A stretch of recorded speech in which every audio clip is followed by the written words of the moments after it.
వీక్షకులందరికీ నమస్కారం. ఫిబ్రవరి మాసంలో మీకు ఏ విధమైనటువంటి గ్రహస్థితి కలగబోతూ ఉన్నది అనేటువంటి విషయాన్ని మనం ఈ వీడియో ద్వారా క్లుప్తంగా తెలుసుకునేటువంటి ప్రయత్నం చేద్దాం. జనవరి నెలలో సంక్రమించినట్టే ఫిబ్రవరి మాసంలో కూడా పంచగ్రహ కూటమి, షడ్గ్రహ కూటమి సంభవించడానికి కూడా అవకాశం ఉన్నది. అయితే ఈసారి మకరంలో కాకుండా కుంభరాశి యందు ఈ పంచగ్రహ కూటములు ఇవన్నీ కూడా ఏర్పడబోతూ ఉన్నాయి. అలాగే ఫిబ్రవరి మాసంలో ఉండేటువంటి గ్రహస్థితిని గనక మనం ఒక్కసారి గమనిస్తే మిథున రాశి యందు గురుడు సంచరిస్తూ ఉన్నారు. అలాగే సింహరాశి యందు కేతువు యొక్క సంక్రమణం జరుగుతూ ఉన్నది, కేతువు సంచరిస్తూ ఉన్నారు. అలాగే కుంభరాశి యందు రాహువు ఉన్నారు, మీనరాశి యందు శనైశ్వరుడు. ఈ 4 గ్రహాలు అలా స్థానంలో ఉన్నాయి. అయితే 13వ తారీఖు వరకు రవి యొక్క సంచారము మకర రాశి యందు ఉంటుంది.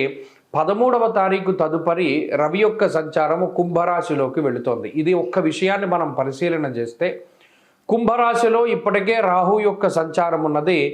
ఈ 13వ తారీఖు దాటాక రవి కూడా కుంభరాశిలోకి ప్రవేశం చేయబోతూ ఉన్నారు.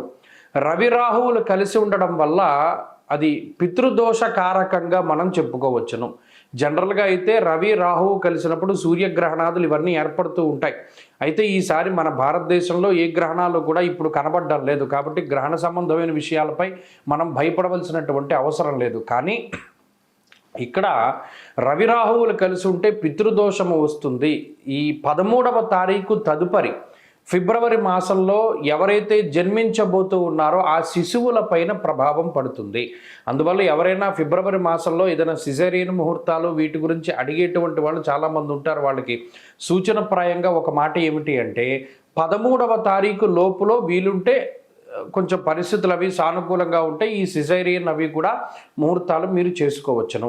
13 దాటిన తర్వాత రవి రాహువుల యొక్క కలయిక వల్ల పితృదోషం అనేటువంటిది ఏర్పడుతూ ఉన్నది. అలాగే ఈ పంచగ్రహ కూటములు, దేశారిష్ట యోగములు ఇవన్నీ ఏర్పడుతున్నాయి కాబట్టి అది కొంత జాతకం మీద ప్రభావాన్ని చూపెడుతుంది. కాబట్టి ఆ విషయాన్ని దృష్టిలో పెట్టుకోవాలి.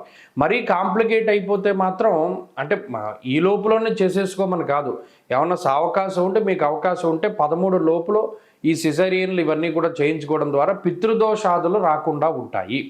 ఇది ఒక ప్రధానమైన విషయం. ఇది మీ ఆరోగ్యాన్ని బట్టి ముందుకు వెళ్ళండి, దీంట్లో ఇబ్బంది ఏం లేదు.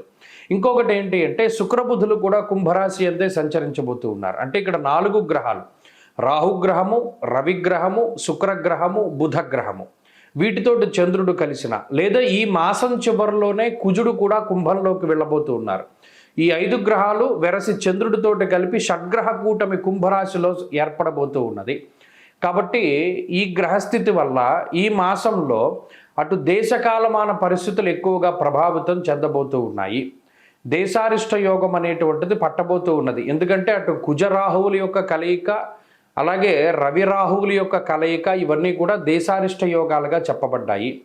ఈ సందర్భాల్లో ఎక్కువగా అగ్ని ప్రమాదాన్ని సూచించేటువంటి విషయాలు, అలాగే వాయుతత్వ రాశి యందు ఈ గ్రహస్థితి ఏర్పడుతూ ఉన్నది. కాబట్టి అతి వేగంగా వీచేటువంటి గాలుల వల్ల కానీ లేదా గాలి ద్వారా స్ప్రెడ్ అయ్యేటువంటివి ఏమైనా ఉంటే గ్యాస్ ద్వారా వచ్చేటువంటి విపత్తులు లేదా అగ్ని సంబంధమైనటువంటి విపత్తులు, వాయు సంబంధమైనటువంటి విపత్తులు ఏర్పడడానికి అవకాశం ఉంటుంది. కాబట్టి ఈ మాసమందు చాలా జాగ్రత్తగా ఉండడం ఇది దేశారిష్ట యోగం కాబట్టి చెప్పదగినటువంటి సూచన. ఇక ఈ గ్రహస్థితి ద్వారా మీ రాశి ఫలితం ఏ విధంగా ఉందో మనం ఇప్పుడు తెలుసుకుందాం. మిథున రాశి వారికి ఫిబ్రవరి మాసం కొంత మధ్యస్థమైనటువంటి మాసంగానే చెప్పుకోవాలి. కారణం ఏంటి అంటే ఈ మాసంలో గ్రహాలు 8వ స్థానం నుండి 9వ స్థానానికి మారుతూ ఉన్నాయి. సరే, ఇది జనవరి నెలతో పోల్చుకుంటే కొంత మెరుగైనటువంటి మాసం అయినప్పటికీ 9వ స్థానం అనేటువంటిది అది అంత అనుకూలమైన స్థితి కాదు, ప్రతికూలమైన స్థితి కాదు. ఇప్పటికీ మిథున రాశి వారి గ్రహస్థితి చూడండి, దీర్ఘ సంచార గ్రహాలు ప్రతికూలంగా ఉన్నాయి. అష్టమ రవి, అష్టమ కుజునితో పాటుగా అష్టమ బుధ, అష్టమ చంద్ర దోషాదులు పట్టి పీడిస్తూ ఉన్నాయి. ఈ మాసంలో జరిగే మంచి ఏంటి అంటే ప్రతికూలించేటువంటి గ్రహాల యొక్క సంఖ్య పూర్తిగా తగ్గిపోవడము. అష్టమంలో ఉండేటువంటి 5 గ్రహాలు మారిపోయి 9వ స్థానానికి వెళ్ళడం. అయితే ఇక్కడ ఇంకో పాయింట్ ఏంటి అంటే 9వ స్థానం అనేటువంటిది గోచార రీత్యా అంత అనుకూలమైంది కాదు, అంత ప్రతికూలమైంది కాదు. భాగ్యము అన్నారు. భాగ్యస్థాన స్థిత గ్రహాలన్నీ గోచారంలో డబ్బు ఖర్చు పెట్టించేటువంటి విధంగానే వస్త్రనాశం, పుత్రవైరం, ప్రవాసం, రోగపీడనం, ఉద్యోగ భంగం, కలహం అన్నాడు. అంటే ఇక్కడ 9వ స్థాన స్థిత గ్రహాలన్నీ ఏం చేస్తాయి? మన దగ్గర ఉండేటువంటి వస్తువులు పాడు చేసేసుకుని అవే స్థానమందు అలాంటివే ఇంకోటి కొనుక్కునేలాగా. అంటే ఉదాహరణకి మీ దగ్గర బండి ఉంది, సరే ఆ బండి మీద వెళుతూ ఉన్నారు, అది రిపేర్ రావడమో లేదా అది పాడైపోవడమో దాని మీద డబ్బు పెట్టవలసి రావడం. ఇక్కడ కొత్త వస్తువులు కొనడానికి డబ్బు ఖర్చు పెట్టేటువంటి పరిస్థితులు లేవు. ఉన్న వాటినే పాడు చేసేసుకుని లేదా అది పాడైపోయిన తర్వాత దాని మీద డబ్బు పెట్టి ఆ ధనాన్ని మనం ఖర్చు పెట్టేటువంటి పరిస్థితులు ఈ రాశి వారులలో ఉన్నాయి. కాబట్టి ఇక్కడ కొత్త రకం ఇన్వెస్ట్మెంట్లు ఏమీ లేవు. ఉన్న వాటిని బాగు చేసుకోవడానికి లేదా పాడైపోయిన వాటిని కొనుక్కోవడానికి, కొన్న వస్తువులే కొనుక్కోవడము, కొనుక్కున్న వాటిని మళ్ళా పాడు చేసుకుని మళ్ళీ అదే వస్తువు కొనుక్కోవడం. అంటే ఇక్కడ గమనించండి, మీ దగ్గర ఉన్నటువంటి ధనము మీకు సక్రమంగా ఉపయోగపడదు. ఇది ప్రధానమైనటువంటి విషయం. అలాగే ప్రవాసాన్ని కలగజేస్తుంది. అంటే ఉన్నటువంటి ప్రాంతంలో కొంచెం స్థాన మార్పును కానీ లేదా వేరే ప్రాంత సంచారము లేదా ఒక ప్రాంతంలో ఉండేటువంటి వారు ఒక చోట ఉద్యోగం చేసేటువంటి వారికి ట్రాన్స్ఫర్లు అయ్యేటువంటి పరిస్థితులు ఇత్యాది వాటికి కూడా ఈ గ్రహస్థితి కారణమవుతుంది.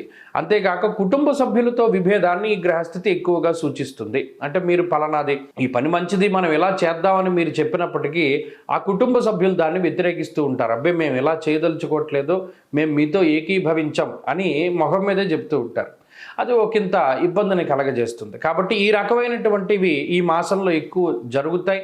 మీకటు ఆర్థిక లోటు లేదు కానీ ఖర్చు ఎక్కువగా ఉంటుంది. అది అనవసరమైనటువంటి వాటికి ఖర్చు పెడతారు కాబట్టి ఒకంత జాగ్రత్తగా ఉండడం చెప్పదగినటువంటి సూచన. రెండవ విషయం, మనస్పర్ధలు ఎక్కువగా వస్తూ ఉంటాయి. అది జీవిత భాగస్వామితోటి కానీ, సంతానంతోటి కానీ, లేదా కుటుంబ సభ్యులతోటి కానీ, బంధువులతోటి కానీ, మిత్రులతోటి కానీ, మీరు పనిచేసేటువంటి ప్రాంతంలో యజమానులతోటి కానీ, తోటి ఉద్యోగస్తులతోటి కానీ మనస్తత్వ భేదాలు ఎక్కువగా వస్తూ ఉంటాయి. వాటిని ఒకంత తగ్గించుకుని ముందుకు వెళ్ళడం ద్వారా మీరు సానుకూలమైనటువంటి ఫలితాలను పొందగలుగుతారు. మీలో ఆత్మస్థైర్యాన్ని ఎప్పటికప్పుడు నింపుకోవడానికే ప్రయత్నం చేయండి. 13వ తారీఖు లోపు ఉండేటువంటి పరిస్థితులు అంత అనుకూలంగా లేవు కాబట్టి ముఖ్యమైనటువంటి పనులన్నీ 13వ తారీఖు తర్వాతే మీరు పెట్టుకున్నట్టయితే ఒకంత సానుకూలమైనటువంటి ఫలితాన్ని మనం ఆశించవచ్చును. ఈ మాసంలో మరింత శుభ ఫలితాలని మీరు పొందడానికై ఎక్కువగా ఈ మాసమంతా కూడాను సుబ్రహ్మణ్య ఆరాధన ఎక్కువగా చేయాలి. సుబ్రహ్మణ్య అష్టోత్తరం కానీ, సుబ్రహ్మణ్య కరావలంబ స్తోత్రం కానీ, సుబ్రహ్మణ్య భుజంగం కానీ వీటిని ఎక్కువగా పారాయణ చేస్తూ ఉండడం. మంగళవారం వచ్చింది అంటే సుబ్రహ్మణ్య స్వామి ఆలయానికి వెళ్ళి జంట సర్పాలకి అభిషేకము లేదా సుబ్రహ్మణ్యుడికి అభిషేకం చేయించుకోవడం ద్వారా మంచి ఫలితాలు సంప్రాప్తమవుతాయి.